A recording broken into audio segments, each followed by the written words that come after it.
Just breathe. Just breathe. Good puppies.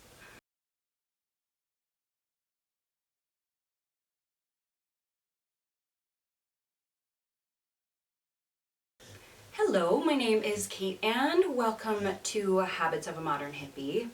If you haven't been here before, this is Tinkerbell and this is Miko. This video is not about them. It's actually something that I really didn't want to film. I always kind of giggle when I see YouTubers saying like, oh, I didn't want to film this, I might not post this, etc. But that is exactly how I'm feeling right now. I literally gave myself every excuse in the book and the universe kept coming back to me and like, nah, you're doing this. So I'm filming on October 30th. This is going to go up on October 30th. And the reason why is that this video is about domestic abuse. Not something that I ever wanted to talk about, and in an ideal world we would never have to talk about it. But here we are. This is not an easy video. If you are in a place that this is going to bring up trauma, click off. I have lots of fun content. We talk about the dogs, we talk about all kinds of health and wellness stuff, but this is a video that is going to be a little bit difficult to watch, and it's going to be really hard for me to film. That being said, I am way more eloquent and put together in writing than I am on film. So first, links in the description bar are going to be some resources for people going through domestic abuse. Then there will be my blog post that kind of explains the whole situation. You'll see what I'll be talking about in writing, etc. So, backstory.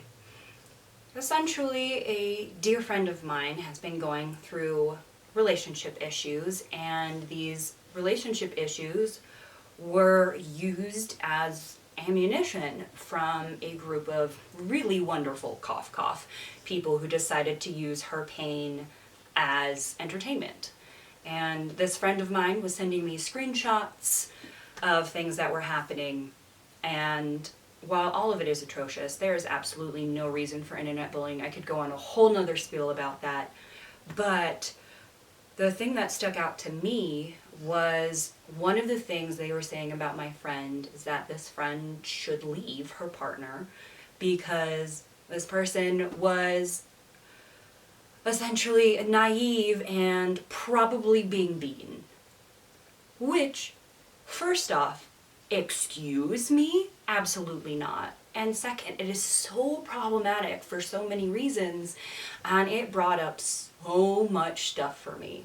Essentially, when I have so much in my brain and so much in my heart and my soul is hurting, I take to notebooks to write it out. I'm not a journaler. I just write when I need to.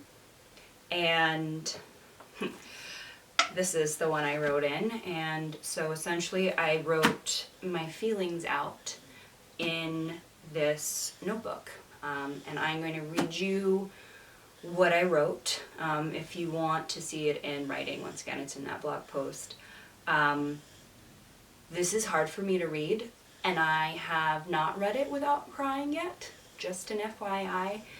But I'm going to read this to you, and just like in my previous letters to the universe, the anxiety video I posted a while ago, I'll talk about it afterward.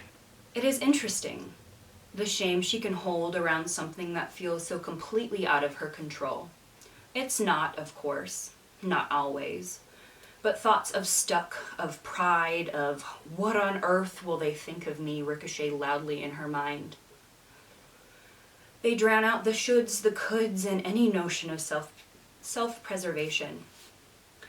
So she's stuck, feet firmly suctioned into the quagmire of self-doubt and societal stigma that holds her so tight that sometimes all she wants to do is stop fighting and let life happen to her. Hey, Now she knows in her rational mind that she is strong and smart and beautiful. But when she looked down at herself and saw her hands cupping the blood of a broken face and a broken heart, she felt unlovable and completely unable to reach out and ask for help. Freak accident, she'd say, adding a giggle, putting on a show to cover up the emotional turmoil that comes from walking around campus with 2 black eyes and a broken nose. They didn't see her crawl out of the window in the middle of a party she and he were throwing, so she could cry and attempt to clean the deep red stains out of a white t-shirt. She's convincing, and anyway, no one would believe her if she told them. They're the golden couple, 2 athletes so completely in love, living in a paradise on the beach for the summer. He has his demons, they say, but he treats her so well. Plus, she's too strong, too stubborn, too sure of herself for anything to happen. And that's what she lets them believe. It's easier that way, for them and for her. So she bottles it up. She internalizes the fear, the shame, the stigma, the snide comments about how I could never be that girl, or that poor thing, she's so naive, or why won't she grow a spine and leave? Though we can all see it, why can't she is the worst? Because she can.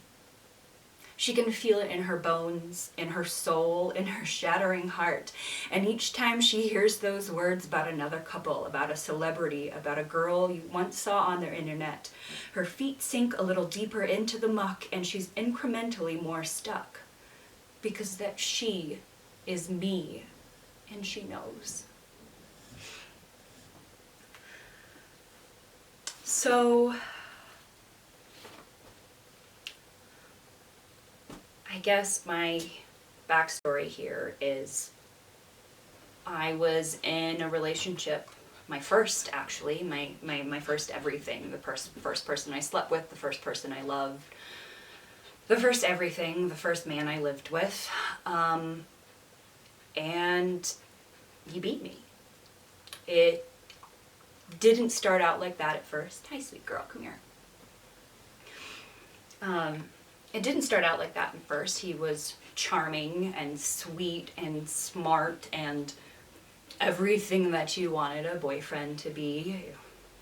And I was so completely in love. You hot.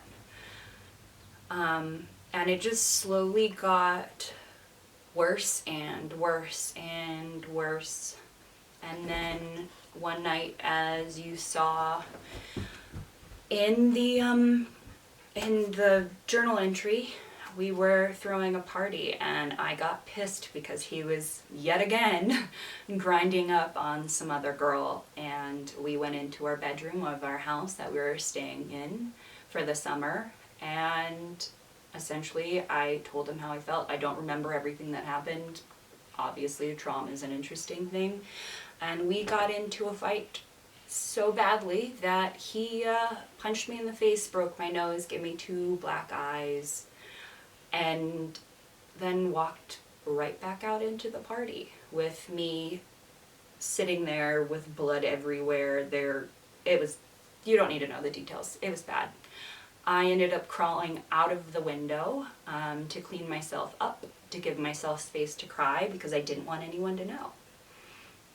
And essentially that's what this is all about, is most people look at me and see a strong, put-together businesswoman who runs her own stuff and has everything going for her.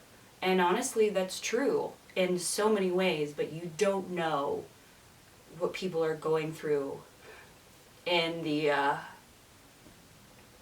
behind the scenes, essentially. I didn't think that anyone would believe me, and I have so much pride in who I am and in being a strong, empowered woman that I didn't want anyone to know. And you see that even in some of your best friends, it's people don't realize what's happening and they think they're being helpful by saying someone should just leave, or making comments about other people, or like I was saying before, telling someone on the internet that they're naive and being beaten on a whim, so flippantly. So all of those little tiny comments feel like weights when you're going through a situation that you don't know how to tell anyone because you're afraid that you're going to be a victim for the rest of your life. And I think that's why this is so hard to say, is because I'm not a victim. But a lot of times, everything around in society, even if they don't mean to, makes you feel like one. And I'm not. Essentially, this is me putting out into the universe that you don't have to be a victim, and it's okay to talk about it. And it took me this long because I needed to grow up, I guess. And it's crazy because after all of that happened, I still didn't leave him. I went across the pond. I studied abroad in Italy. Right after this had happened, I still had the remnants of 2 black eyes. And I lied out of my teeth to everybody. Everybody asked what happened. And I was like, oh, we were just roughhousing. It was an accident, etc., etc. And only one person didn't believe me. It's really easy to believe what you want to believe and what is easy. And I didn't stop the relationship until he cheated on me. And no one knew for years.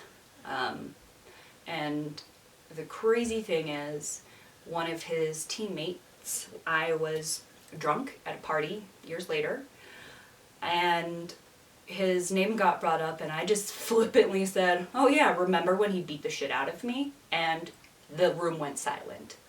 And it was one of those things that people just clicked and everything just came out. And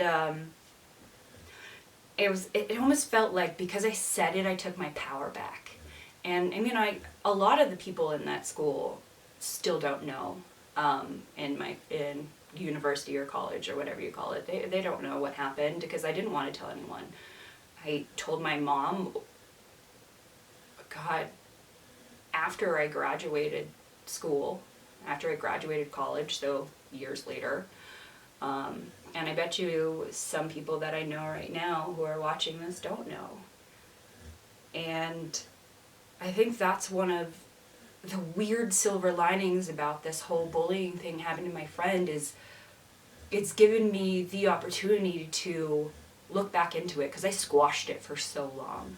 And I know I'm crying, but it feels so different and it feels so healing. And I just want to say to everyone out there, whether you have a loved one that you think this is happening to or if this is happening to you, it's better to talk about it and you feel better, and it's scary as hell, but it's okay. It's not your fault. And it's okay if it happens to you and it doesn't make you a lesser person, or someone who's weak, or it doesn't say anything about you at all that you're feeling stuck in a relationship that is abusive, whether mentally or physically, like mine ended up being.